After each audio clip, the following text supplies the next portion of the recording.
Hi guys, KV here again. So last time I was talking about, rather this time I'm going to give you a brief about the bone marrow transplant. So there are two types of bone marrow transplants. One is with an identical donor, where they match those 10 chromosomes or 10 parameters from your DNA, which are required for a stem cell transplant. And the other is a haploidentical, that is a partially matching donor, but a related donor, which nowadays is considered to be safe. So I was tested and Smita was tested. I was a 50% match. Smita, my wife, that is Mugdha's mother, was a 60% match better. She had she Both of them share the same blood group, B positive, plus the gender of the gender was matching. So now since the gender was matching, the doctors decided that that's a safe bet for her mother to be the donor for the child. But statistically, it's a wrong thing to do, because adult stem cells are really aggressive compared to children's stem cells. That is what we figured after the transplant was done, unfortunately. But yeah, so there's a partially matching transplant, partially matching stem cell transplant, and there's a fully identical or 100% matching stem cell transplant that needs to be that can be done. The fully matching, so the doctors always tell you about the fully matching transplant is expensive, because getting the donor, sponsoring the donor to visit your hospital, and post donation you have to take care of the donor for a few days. I think that was the case. Sponsor some trip or vacation for the donor for a week or something like that. So that's going to cost you like a few lakhs. It's probably 10 lakhs or something. Um, uh, so that itself is going to cost you a few lakhs, and then plus the stem cell, the transplant process itself costs you another 7 to 8 lakhs. So um, we decided that we would go with the haploidentical because the doctors were confident, and we went ahead with that. uh, they will give the donor an injection called nukine, which will increase the stem cells to such a level that the bone marrow starts sending those stem cells out into the bloodstream. They'll rise like anything. The WBC count rises like anything for the donor, and then there's a process in which the donor is then taken uh, to a lab nearby or in the same premises, that is, and then the blood drawn out, the stem cells separated, and the blood is again infused back into your own body. And we did that for Smita, and she has a mark here, permanent mark here, from where the blood was extracted. Uh, that's like a sign of the transplant, and she feels guilty herself about it. Anyways, so that is what happened, and the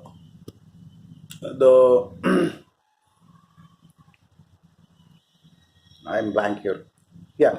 So in case of a fully matching transplant, you have to deal with something called as GVL. So it is called graft versus leukemia. So graft is the person who is donating the stem cells from the donor, and then there's the leukemia that is within your body, within the child's body, within the patient's body, and there are chances that even after the transplant, the leukemia may come back because you have 100% matching donor. So if the original cells from the host, that is the patient, were mutated, there are chances that the donor cells will also mutate in the same way. Now, how do you get rid of that? So there are I mean, how do you take care of that? So they decided to try a partially matching transplant, where you get unmutated cells from a donor with a partially matching DNA, and then you prime the prime the body of the patient in such a way that it is capable of receiving those cells. So the stem cells. So Mugdha had to go through some 6 rounds of radiotherapy, At that point itself, she got scared, really scared, because yeah, she had to be alone there in the radiation center. And it's pathetic. It's pathetic. Like, this disease is something that just takes everything, sucks everything out of you, sucks your energy, sucks your positivity out. That's a really sad thing. But yeah, coming back to the point, there's radiation, and then there's a preparatory chemotherapy session that you have to go through, that she has to go through. She had to go through, and she was shit scared, and she was really frustrated with this repeated chemotherapy sessions. And we had decided to prepare her for what's going to happen. That your mom is going to be the donor, and she was happy. But you know what? A stem cell transplant is like a system reboot. It's like an OS change, because they kill your bone marrow first with radiation and high dose chemo, and then they induce your bone marrow with stem cells of the donor. Stem cells, like, are infused into the patient's body, like a just like a blood transfusion, right? Just like you give blood to the patient, the the stem cells are infused. And then what happens is, the stem cells go and find their way into the bone marrow, where there's like place to grow, and then they go in the bone marrow, they find a way, they start growing, the patient's counts start becoming normal. But in this whole while, since it's a system reboot, okay, the whole of it's like a birth, it's like a rebirth for a patient undergoing bone marrow transplant. It's like it's a 1 day old baby. Only the baby is like 12 fucking years old, and she has to go through that pain of being a 1 day old baby, and then grow up from there. Because the nurses that came in actually wished Mugda happy birthday on 13th of November. That's how serious it is.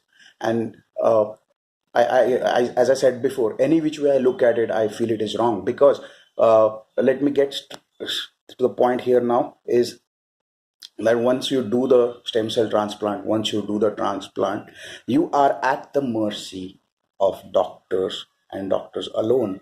No alternative therapy works after a stem cell transplant, because the body is fucked.